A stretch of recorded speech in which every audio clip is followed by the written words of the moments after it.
Hello, আসসালামু আলাইকুম। সবাই কেমন আছেন? আলহামদুলিল্লাহ ভালো আছি রে, ভালো আছি।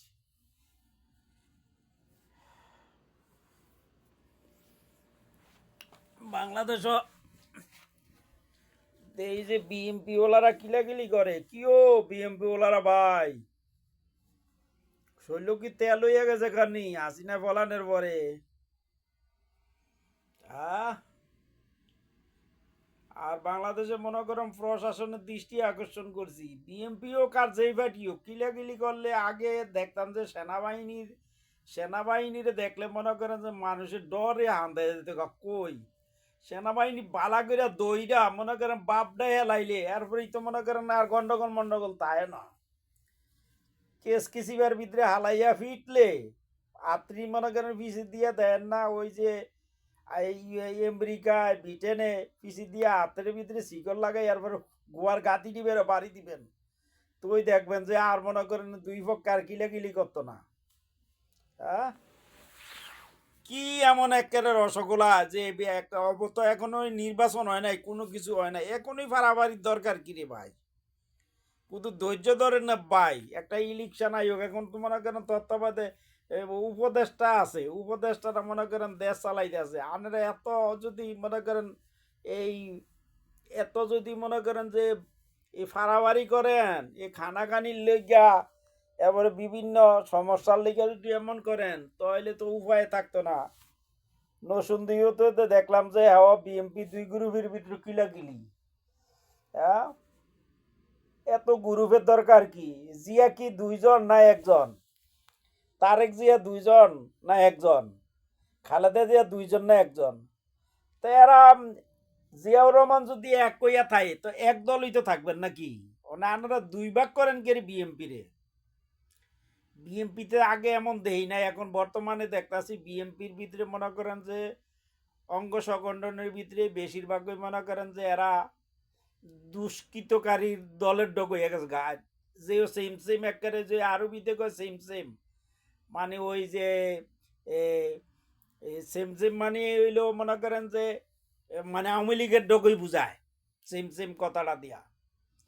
তো এখন মনে করেন যে কিছু ধৈর্য ধরেন না রে ভাই, এটা নির্বাচন হোক, কে ক্ষমতায় কে সরকার গঠন করে এখনো তো বলা যায় না, সরকার গঠন করার পরে না, এরপরে মনে করেন বর্তমানে উপদেষ্টা যারা আছেন তারা মনে করেন কঠোর অস্ত্র দমন করেন না কেন? এলা যেই দলেরই হোক ফিডার লগে মনে করেন ফুটকির ছাল উঠে নেবেন।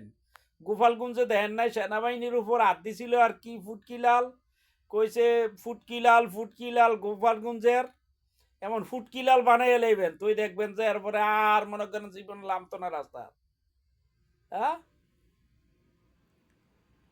ভাই, কুদু ধৈর্য ধরেন ভাই, একটা ইলেকশন হোক, দেশে একটা মনে করেন যে এই নতুন করে একটা সংবিধান বানানোর লইয়া দেন, এরপরে মনে করেন বই পুস্তকের ভিতরে নির্বাচন হইতে যা আছে সবই তো মনে করেন দুর্নীতিবাজ বাংলাদেশে দেন না, চেয়ারম্যানের অফিস হইতে তহসিল অফিস হইতে এমন কোনো জায়গা নাই কয় সর্বাঙ্গে ব্যথা তার ওষুধ দিব কোথায়?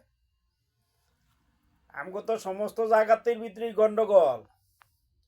এই গন্ডগোল থেকে রক্ষা পাওয়ার একমাত্র উপায় হইল সুষ্ঠু একটা নির্বাচন। এলা যেই তো লোক বিএমপি আইতারে, জাতীয় পার্টি আইতো না, তবে বেশিরভাগই হয় জামাত নাইলে বিএমপি, দুই পার্টির এক পার্টি আইব, তবে বিএমপি আসার সম্ভাবনা বেশি।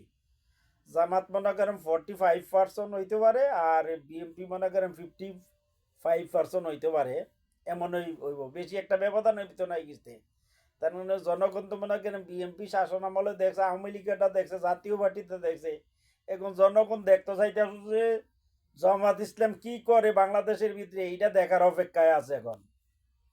অপেক্ষা করেন ভাই, সবাই ধৈর্য ধরেন, ইন্নাল্লাহ মা সাবিরিন, ধৈর্য ধরেন ধৈর্য ধরেন ভাই।